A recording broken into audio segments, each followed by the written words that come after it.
रुक करते अगली बड़ी खबर का। लोकसभा चुनाव और विधानसभा चुनाव के लिए बीजेपी का मेगा प्लान सामने आया। माइक्रो मैनेजमेंट के लिए बीजेपी का मेगा प्लान है। चुनाव मैनेजमेंट के लिए देश को 3 सेक्टर्स में बांटा गया है। नॉर्थ रीजन, साउथ रीजन और ईस्ट रीजन में बांटा गया है। माइक्रो मैनेजमेंट के लिए 3 सेक्टर्स में बांटा गया है, यानी कि बिल्कुल बारीक तरीके से, बिल्कुल माइन्यूट तरीके से ये चुनाव लड़ने जा रही है भारतीय जनता पार्टी। बूथ स्तर तक इस चुनाव को देखा जाएगा, लड़ा जाएगा। चुनाव मैनेजमेंट इस तरीके से की जाएगी। North region, south region, east region, 3 region में बांटा गया है।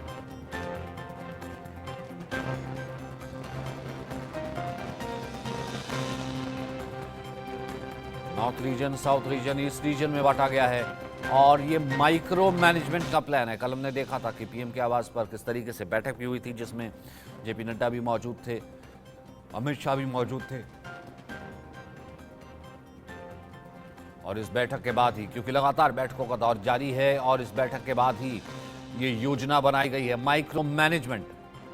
माइक्रो मैनेजमेंट के तहत ये चुनाव लड़ा जाएगा। 3 रीजन में बांटा जाएगा, north region, east reason, south reason.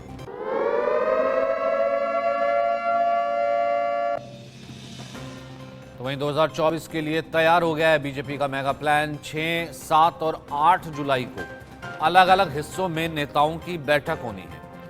Nadda और संगठन मंत्रियों के साथ क्षेत्रीय नेताओं की बैठक होगी। 6 को ईस्ट, 7 को नॉर्थ और 8 को साउथ रीजन की बैठक होगी। बैठक में राज्य प्रभारी, प्रदेश अध्यक्ष, संगठन मंत्री, सीएम मौजूद रहेंगे।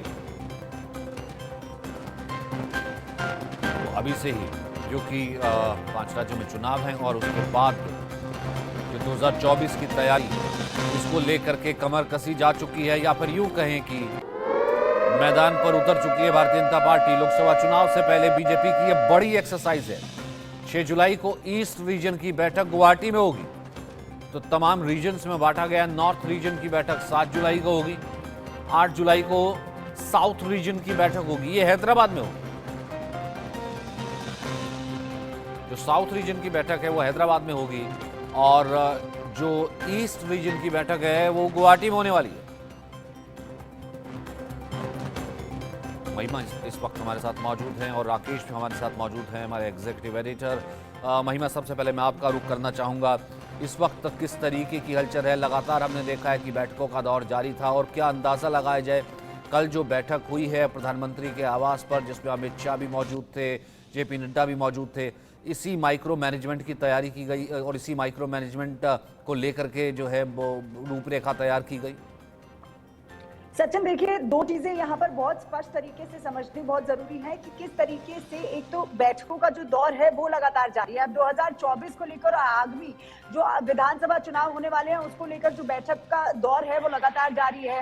लगातार जिस तरीके से प्रधानमंत्री नरेंद्र मोदी के सामने ये पूरी रणनीति रखी गई, क्योंकि अमित शाह, जेपी नड्डा, बीएल संतोष का कई बार ऐसी बैठक राजधानी दिल्ली में ले चुके हैं, और उस पूरी रणनीति को प्रधानमंत्री नरेंद्र मोदी के आगे रखा गया है। लेकिन अब जो सूत्रों के हवाले से खबर आई है उसमें ये जानना बहुत जरूरी है कि लोकसभा चुनाव और आगामी विधानसभा चुनाव के माइक्रो मैनेजमेंट के लिए भाजपा ने एक मेगा प्लान तैयार किया है।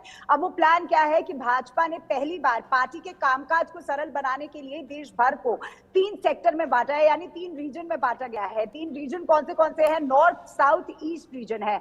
अब 6, 7, 8 जुलाई को देश के अलग अलग हिस्सों में भाजपा अध्यक्ष जेपी नड्डा और संगठन के मंत्री, साथ इन्हीं सारे जो रीजन के नेता हो गए वो सभी मिलकर एक बैठक लेंगे।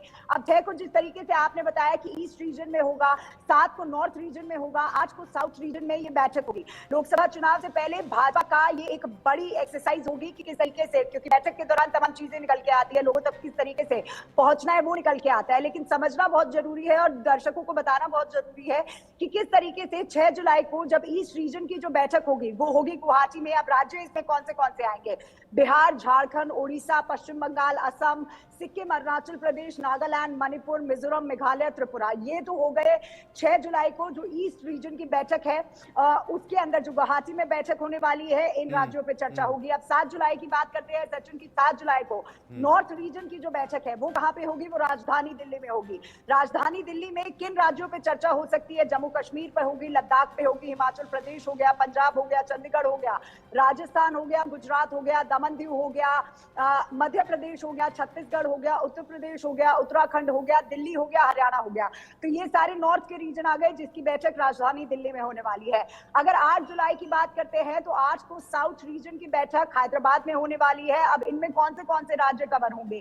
केरल, तमिलनाडु, पुडुचेरी, कर्नाटका, तेलंगाना, आंध्र प्रदेश, महाराष्ट्र, मुंबई, गोवा, अंडमान निकोबार, लक्षद्वीप, ये सारे जो हैं यूनियन टेरिटरीज के साथ साथ ये सभी राज्य जो हैं ये यहाँ पर कवर होंगे। अब बैठक के रीजन में आने वाले कौन कौन लोग होंगे? राज्य प्रभारी होंगे, प्रदेश के अध्यक्ष होंगे, संगठन के मंत्री होंगे, मुख्यमंत्री होंगे, उप मुख्यमंत्री होंगे, सांसद होंगे, विधायक होंगे और राष्ट्रीय कार्यकारिणी के सदस्य भी इसमें मौजूद रहेंगे। इसे रीजन की बैठक ना देख के राष्ट्रीय कार्यकारिणी की बैठक भी देखा जा सकता है, यानी राज्यों की राष्ट्रीय कार्यकारिणी की बैठक भी देखा जा सकता है, क्योंकि 3 रीजन है, उसमें कई सारे ऐसे तमाम सचिन राज्य हैं जो कि अलग अलग 3 रीजन को ये पैन इंडिया करने की कोशिश है। लेकिन राकेश, आपसे ये समझना चाहेंगे, अब 3 रीजन को पैन इंडिया करना, पहले यहाँ पर मध्य प्रदेश, राजस्थान, छत्तीसगढ़ इन चुनावों में भी जाना है। उन चुनावों की तैयारी मध्य प्रदेश में पहले ही प्रधानमंत्री बिगुल फूंक चुके हैं। फिर उसके बाद ये जो है माइक्रो मैनेजमेंट से रीजन में तब्दील करके 2024 की अभी से तैयारी, इसे कैसे देखा जाए या दोनों को अलहदा रखा जाए? देखिए सचिन, प्रधानमंत्री की अगुवाई में जिस तरह से बैठक हुई है, यानी मंथन का काम पूरा, अब एक्शन जो है, एक्शन के लिए बीजेपी तैयार है।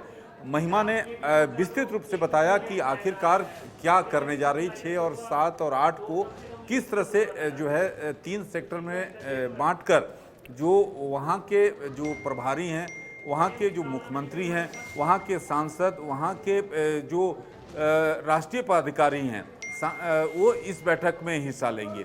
लेकिन एक और बात, किस तरह से सरकार इस मेगा प्लान को सरकार के स्तर पर भी जो है इसको अलग से देख रही है, उसका विस्तृत रूप से मैं बताऊंगा कि प्रधानमंत्री ने सभी मंत्रियों को निर्देश दिए हैं कि अपने क्षेत्र में गरीब, शोषित, वंचित वर्ग और पिछड़े वर्ग लोगों पर विशेष तौर पर ध्यान दिया जाए और अगला चुनाव यानी 2024 का चुनाव सचिन, उसमें सीधे तौर पर प्रधानमंत्री ने कहा है कि वंचित, शोषित, गरीब और पिछड़ों पर होगा और अपने मंत्रालय की सरकारी योजनाओं में गरीब और मिडिल क्लास को फोकस करते हुए काम करें।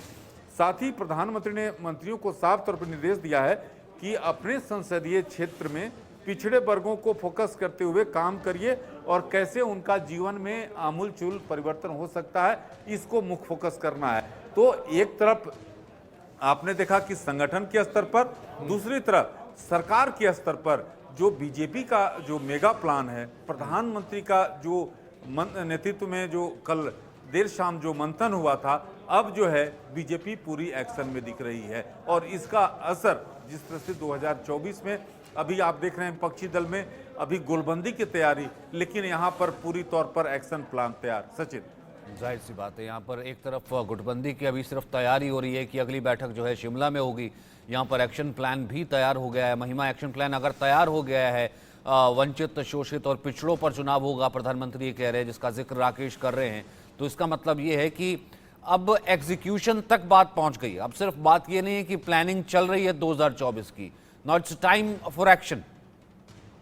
बिल्कुल सचिन, आपने कहा इट्स टाइम फॉर एक्शन, और मैं जिस तरीके से कहती हूँ कि लीव नो स्टोन अनटर्न, तो प्रधानमंत्री का यही एक नैरेटिव हो चुका है कि अब क्योंकि कर्नाटका में जिस तरीके से हार भाजपा को मिली है, उसके बाद प्रधानमंत्री नरेंद्र मोदी ने जिस तरीके से, राकेश जी ने बताया कि किस तरीके से मंत्रियों को भी नसीहत दे दी है कि अब गरीब, पिछड़े, शोषित वर्गों पर खासकर ध्यान दिया जाएगा, उन पर फोकस किया जाएगा। जो स्कीम्स है अलग अलग मंत्रालयों की, वो उन तक कैसे पहुंच सके उस पर ध्यान दिया जाएगा। ये तो बात हो गई गई अगले चुनाव की, 2024 के चुनाव की। लेकिन जब बात आती है संगठन की, तो प्रधानमंत्री नरेंद्र मोदी हमेशा कहते हैं सचिन कि संगठन जब तक मजबूत नहीं होगा किसी भी पार्टी का जीतना बहुत मुश्किल हो जाता है। लगातार आपको याद होगा जब एक्सटेंशन बिल्डिंग का इनॉग्रेशन प्रधानमंत्री ने किया था, तो अपने कार्यकर्ताओं से बात करते हुए उन्होंने साफ तौर से कहा था कि कार्यकर्ता जो है वो संगठन को मजबूत बनाने के लिए बहुत जरूरी होते हैं। लेकिन साथ ही साथ ये भी बता दें कि संगठन को मजबूत बनाने के लिए कल देर रात तक बैठक हुई। लगभग 4 घंटे प्रधानमंत्री के साथ अमित शाह बैठे, जेपी नड्डा बैठे, बीएल संतोष बैठे,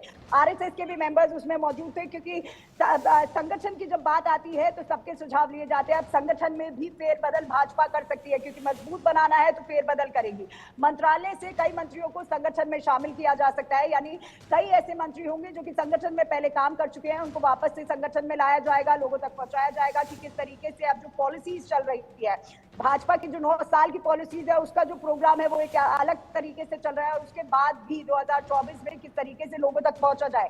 संगठन को मजबूत बनाने के लिए कैबिनेट में भी रिशफल किया जा सकता है, कई नए चेहरे जो है वो कैबिनेट में आए जा सकते हैं और संगठन में कई मंत्रियों को लाया जा सकता है। तो ये भाजपा की जो रणनीति है वो एक तरफ तैयार हो चुकी है, लेकिन प्रधानमंत्री ने साफ तौर से अपने मंत्रियों को नसीहत दे दिया है, निर्देश दे दिया है कि इस बार पिछड़े वर्ग जो होंगे उस पर ध्यान देना है, क्योंकि आपको याद होगा मध्य प्रदेश में जब एक संदेश ये भी है कि अब आपको जाना है अपनी अपनी जगह पर, आपको जाना है अपने कॉन्स्टिट्यूशन में, आपको जाना है अपनी कॉन्स्टिट्यूएंसी में और जा करके वहां पर डिलीवर करना है, वहां जा करके बताना है कि सरकार की जो योजनाएं हैं उसका लाभ इन पिछड़ों तक, बिल्कुल एक्सट्रीम तक जो है वो पहुंचा है, अंतिम पंक्ति तक पहुंचा है। बहुत बहुत शुक्रिया आप दोनों का मेरे साथ जुड़ने के लिए। रुक करते हैं।